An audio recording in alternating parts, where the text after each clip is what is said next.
I'm in Las Vegas at AAPEX 2023. It is so good to be back here at this show. This is a show where manufacturers from all over the world come to talk about automotive and heavy duty parts. We're going to be interviewing some of the exhibitors and we're going to be showing you the sites at AAPEX 2023. So I hope you enjoy not only the interviews, but also getting to see what this show is all about.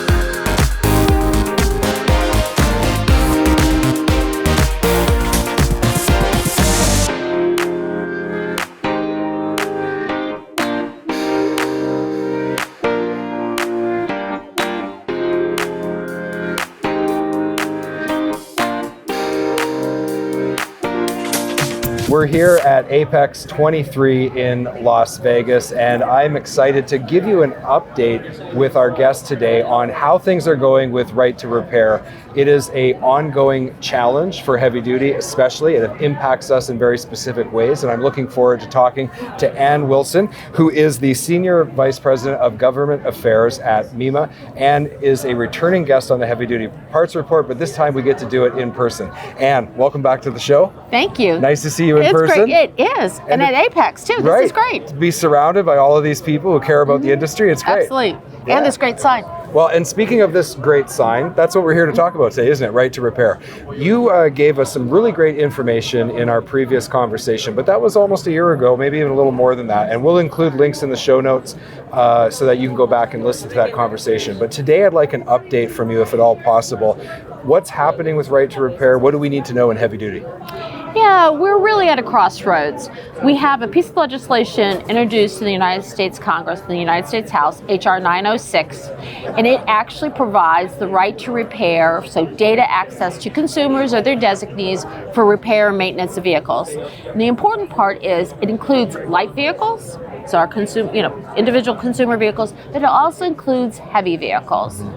And we have had a lot of luck in the House. We had a really good hearing on it a couple weeks ago, and there was a lot of good, interchange between the members of the committee and witnesses. And we think we're going to have what they call a markup on Thursday, which is where they consider the bill and take amendments. So we have a lot of hurdles that we have to go through before it reaches the floor of the House of Representatives. But for your listeners and for your viewers, we need to really consider what this means for the heavy vehicle industry. Unfortunately, we have been getting a lot of pushback, a lot of opposition to including heavy trucks in any repair access bill. And so where is that pushback coming from? It's coming from, believe it or not, the light vehicle really? Manufacturers, which is sort of like, they're kind of out of their lane of traffic, I would say. Yeah. It is coming from the truck dealers, which are part of NADA, which is the Automobile Dealers Association. We have a lot of support from it, from independent truck dealers, from NATSO, the truck stop operators. So there's a lot of support, but we need your viewers who are in the United States to write their senators and tell them it is important to one, introduce a piece of legislation on repair access, and secondly, include heavy trucks. And I would also encourage them to download, if they haven't seen it, this QR code.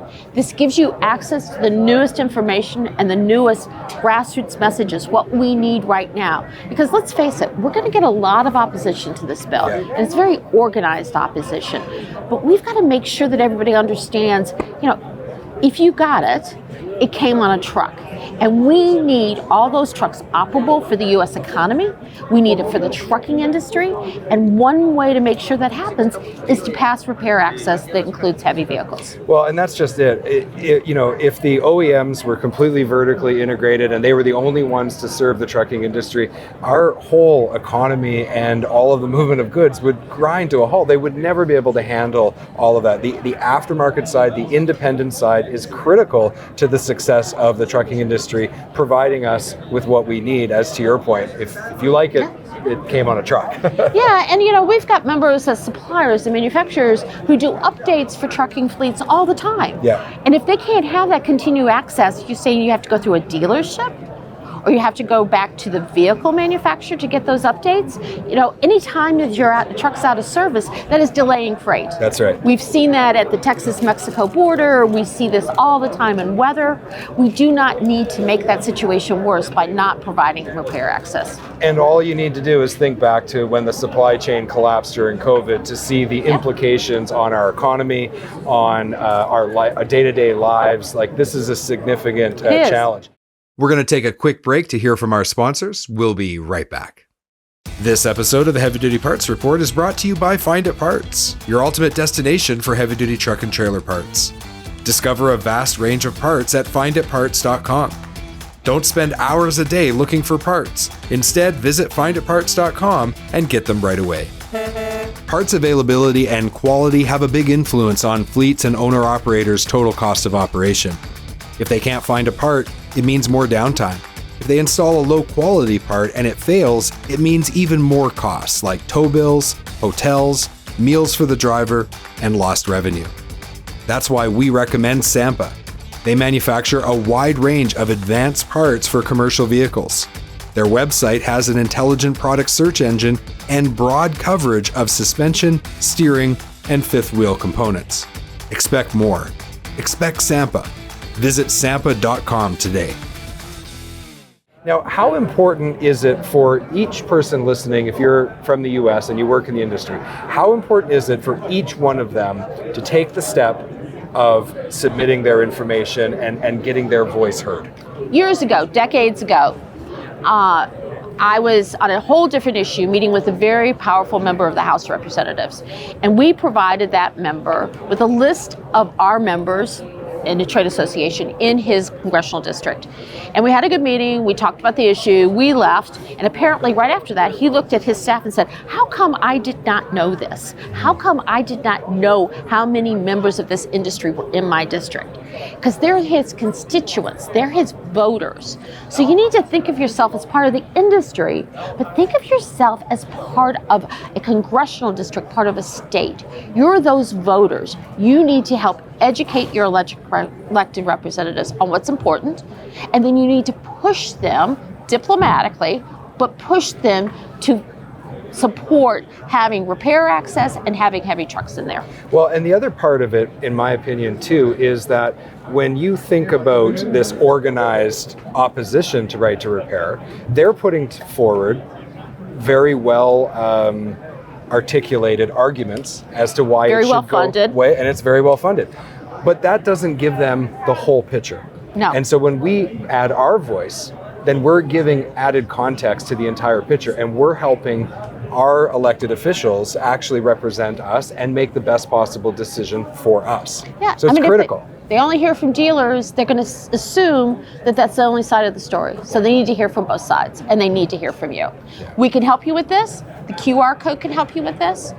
But get the job done. They want to hear from you. It'll be a respectful conversation, a respectful interchange, and you are really instrumental in helping us get this legislation over the finish line and passed. So, Anne, last time we talked, we were also talking about the John Deere MOU. We also think that legislation is necessary. So when we look at what John Deere did, the owners of Deere tractors have had a hard time for a long time in getting their tractors repaired. They have had to bring the tractors back to the stores, back to the dealerships, and as we can all imagine, that is very difficult. This is part and parcel of this whole repair access issue overall. I think this is an opportunity to have these conversations and to see if there's a way to bridge this and to say, look, it is in all of our best interest. There's only so much service space you have. So don't you want, a satisfied second or third owner of those vehicles so that you make sure they're on the road? Can you give us an update on the impact it had one way or the other? Well, it's interesting because some of the members of Congress, particularly a couple members in the Senate, who were very, very worried about their farmers, have really kind of backed off the issue. So we're going to have to go back to them, and we have been trying to talk to them about it's not just the tractor that might be in the field, it's also the trucks that are in the driveway, in their back, in their backyard, et cetera, in their barn. So we need to go back and do that overall. We haven't heard a lot of, response to how it's working for the agriculture community, but it hasn't helped us at all. Okay. The same issues apply. We need to make sure that we have enforcement. We need to make sure that it works for everything, and we need to also make sure that it works in the future. Because one of the things about technology, as we're seeing it, is it's not static. It's not just what's on vehicles right now. We need to make this for 5 years from now and 10 years from now and create a system that does that. The John Deere MOU just does not do the trick. Yeah. So can you give us a little bit of an overview of just how MEMA is operating? We've talked about your role as government affairs, but just for those who maybe aren't familiar, just give us a little overview because you're working on these particular issues, but how does MEMA support independent and aftermarket as a whole? Yeah, we have reorganized this year, just like many of our members have. And we have two divisions now. We have MEMA OE, MEMA Original Equipment, and MEMA Aftermarket. The heavy vehicle suppliers are represented in both. So we have Colin Shaw, who is working in both our Original Equipments division and our Aftermarket division.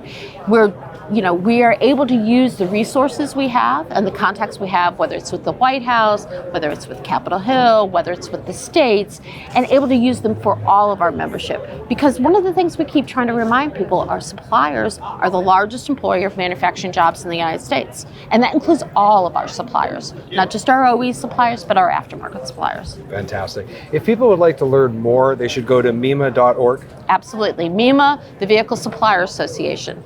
My name is Jamie Irvin. I'm the host of the Heavy Duty Parts Report. Today we've been talking with Ann Wilson, I got to get this exactly right, Senior Vice President of Government Affairs at MEMA. If you'd like to learn more about their organization, go to MEMA.org and also get your voice heard. Use this QR code, submit your thoughts on the right to repair issues. Ann, thank you so much. Thanks nice for to having see you me, in Jamie. person and great to be here with you. Absolutely. Thanks, everyone.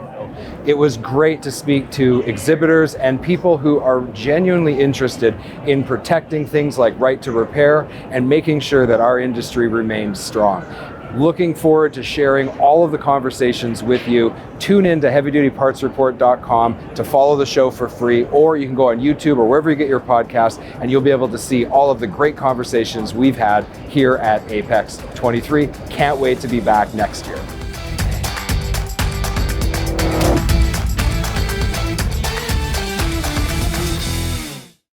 Thank you for watching this video. Click here to subscribe to the Heavy Duty Parts Report YouTube channel and click here to watch another great episode.